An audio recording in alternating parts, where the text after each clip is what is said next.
안녕하세요, 여러분. 나이가 들면서 몸이 예전 같지 않다고 느끼실 때 많으시죠? 특히 생선은 젊을 때와 같은 습관으로 먹으면 오히려 건강을 해칠 수 있습니다. 오늘은 60세 이후 반드시 조심해야 할 생선, 그리고 꼭 챙겨 드셔야 할 생선을 알려드리려고 합니다. 단순한 음식 이야기가 아니라 우리의 뇌와 혈관, 뼈와 근육 건강과 직결되는 중요한 문제입니다. 끝까지 보시면 앞으로 생선 선택에서 큰 도움이 되실 거예요. 60세를 넘기면 똑같이 먹어도 탈이 나는 경우가 많아집니다. 예전에는 괜찮던 음식이 이제는 속을 불편하게 만들거나 쉽게 체하는 경험들 말이에요. 혹시 왜 갑자기 이런 일이 생기는 걸까? 하고 당황스러우셨던 적 있으신가요? 사실 이런 변화에는 분명한 이유가 있습니다. 나이가 들면서 위산 분비가 줄어들게 되고 간의 해독 능력과 신장의 역과 기능도 점차 떨어지게 됩니다. 무엇보다 면역력이 약해져서 음식 속 세균이나 기생충에 훨씬 더 취약해지는 것이죠. 젊을 때는 별 문제 없던 것들이 이제는 우리 몸에 큰 부담을 주는 상황이 된 겁니다. 실제로 제가 상담했던 김순자님의 경우를 말씀드려 보겠습니다. 72세이신 그분은 평소 생선을 날로 즐겨 드시던 분이었어요. 바닷가 근처에 사시면서 신선한 회를 자주 드셨는데 평생 별다른 탈 없이 지내오셨죠? 그런데 어느 날 갑자기 심한 설사와 복통으로 응급실에 오시게 되었습니다. 처음에는 단순한 식중독으로 생각했지만 증상이 며칠째 계속되면서 정밀 검사를 하게 됐어요. 그런데 결과를 보고 모두 깜짝 놀랐습니다. 기생충 감염이 확인된 것입니다. 그것도 한두 마리가 아니라 상당히 많은 수가 발견됐죠. 예전 같았으면 면역 시스템이 어느 정도 막아냈을 텐데 나이가 들면서 그런 방어 기제가 약해진 상황이었던 겁니다. 더욱 안타까웠던 것은 회복 과정이었습니다. 젊은 사람이라면 치료 후 일주일 정도면 원래대로 돌아올 수 있는데 그분은 한 달 가까이 고생하셨어요. 입맛도 떨어지고 기력도 없어져서 가족들이 무척 걱정했죠. 다행히 꾸준한 치료와 관리로 완전히 회복하셨지만 이후로는 생선을 드실 때 훨씬 더 신중해지셨습니다. 이런 경험을 통해 깨달은 것은 나이 들면 같은 음식도 다르게 받아들이는 몸을 인정해야 한다는 점이었어요. 이제는 무엇을 먹느냐보다 어떻게 먹느냐가 더 중요해진 시점입니다. 생선은 반드시 충분히 익혀서 드시고 소화나 면역력이 예전 같지 않다는 것을 받아들여 식습관을 재정비해야 합니다. 그렇다면 모든 생선이 다 좋은 걸까요? 안타깝게도 그렇지 않습니다. 잘못 고르면 오히려 독이 될 수 있는 생선들이 있거든요. 어떤 생선들을 특히 조심해야 할까요? 오늘 말씀드릴 피해야 할 4가지 생선이 있습니다. 첫 번째는 대형 참치류입니다. 참치, 황새치, 상어 같은 큰 생선들은 수은 축적이 심해서 뇌와 혈관을 해칠 수 있어요. 두 번째는 민물고기들입니다. 잉어, 붕어, 메기, 가물치 같은 강이나 호수에서 잡힌 생선들은 환경오염과 기생충 위험이 높습니다. 세 번째는 정체불명의 독성 어종들입니다. 복어는 물론이고 수입산 중에는 독성을 가진 생선들이 섞여 있을 수 있어서 신경계에 치명적일 수 있어요. 네 번째는 보관이 잘못된 등푸른 생선들입니다. 고등어, 꽁치, 전갱이 같은 생선들이 상하면 히스타민이라는 물질이 생성되어 중독을 일으킬 수 있습니다. 박노인님의 경우를 말씀드려 보겠습니다. 68세이신 그분은 회식 자리에서 큰 참치를 자주 드셨어요. 비싸니까 몸에 좋을 거라는 생각에서였죠. 일주일에 2~3번은 참치 전문점을 찾으셨는데 항상 가장 비싼 메뉴를 주문하셨습니다. 그런데 몇 개월이 지나면서 이상한 증상들이 나타나기 시작했어요. 처음에는 가벼운 건망증 정도였는데 점점 심해지더니 두통도 자주 생기고 집중력도 떨어졌습니다. 가족들이 걱정해서 병원에 가보자고 했지만 괜찮다며 계속 미루셨죠. 나이 탓이겠지 하면서 말이에요. 상황이 더 악화된 것은 어느 날 갑자기 심한 어지럼증과 함께 손발이 저리는 증상이 나타났을 때였습니다. 그제서야 병원에 가셨는데 각종 검사를 해본 결과 수은 중독 가능성이 지적됐어요. 혈중 수은 농도가 정상 범위를 상당히 넘어서 있었던 것입니다. 의사는 즉시 참치 섭취를 중단하고 해독 치료를 시작하라고 했습니다. 처음에는 그분도 믿기 어려워 하셨어요. 평생 생선 먹고 살았는데 이제 와서 문제가 될 리 없다고 생각하셨거든요. 하지만 치료를 시작하고 식단을 바꾸면서 점점 증상이 호전되기 시작했습니다.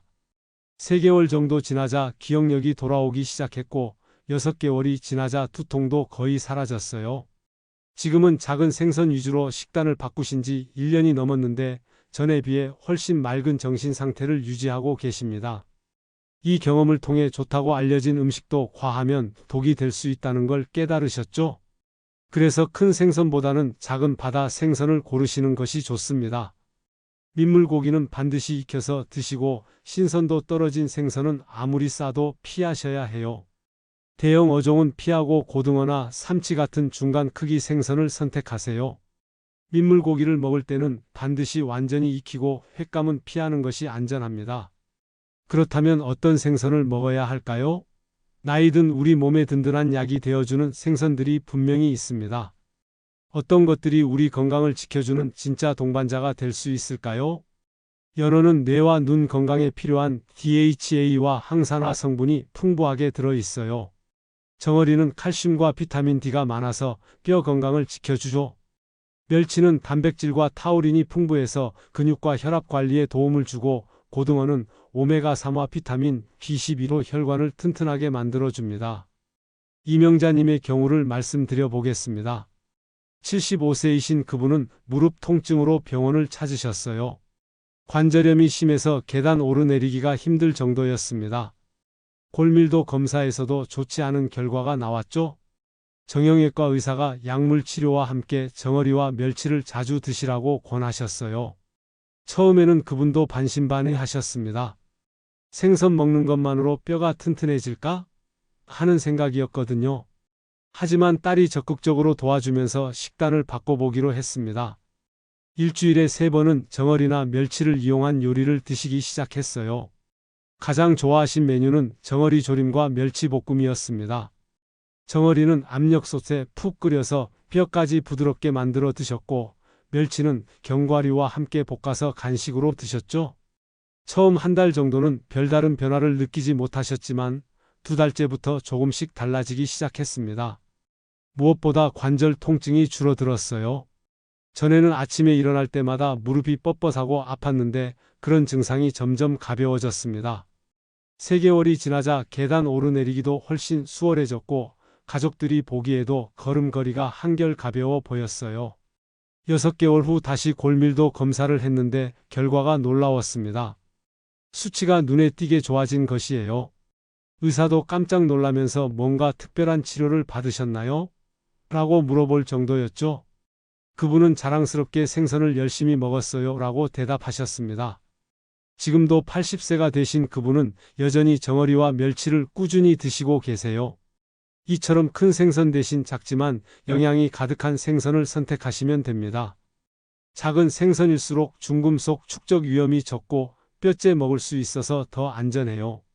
연어, 정어리, 멸치, 고등어를 번갈아 가며 식단에 넣으시고 튀김보다는 구이나 찜으로 조리하시면 영양 손실을 줄일 수 있습니다. 하지만 아무리 좋은 생선이라도 보관과 조리가 잘못되면 금세 독이 될 수 있다는 사실 알고 계셨나요? 생선은 쉽게 상하기 때문에 눈과 아가미, 비늘, 살의 탄력으로 신선도를 반드시 확인해야 합니다.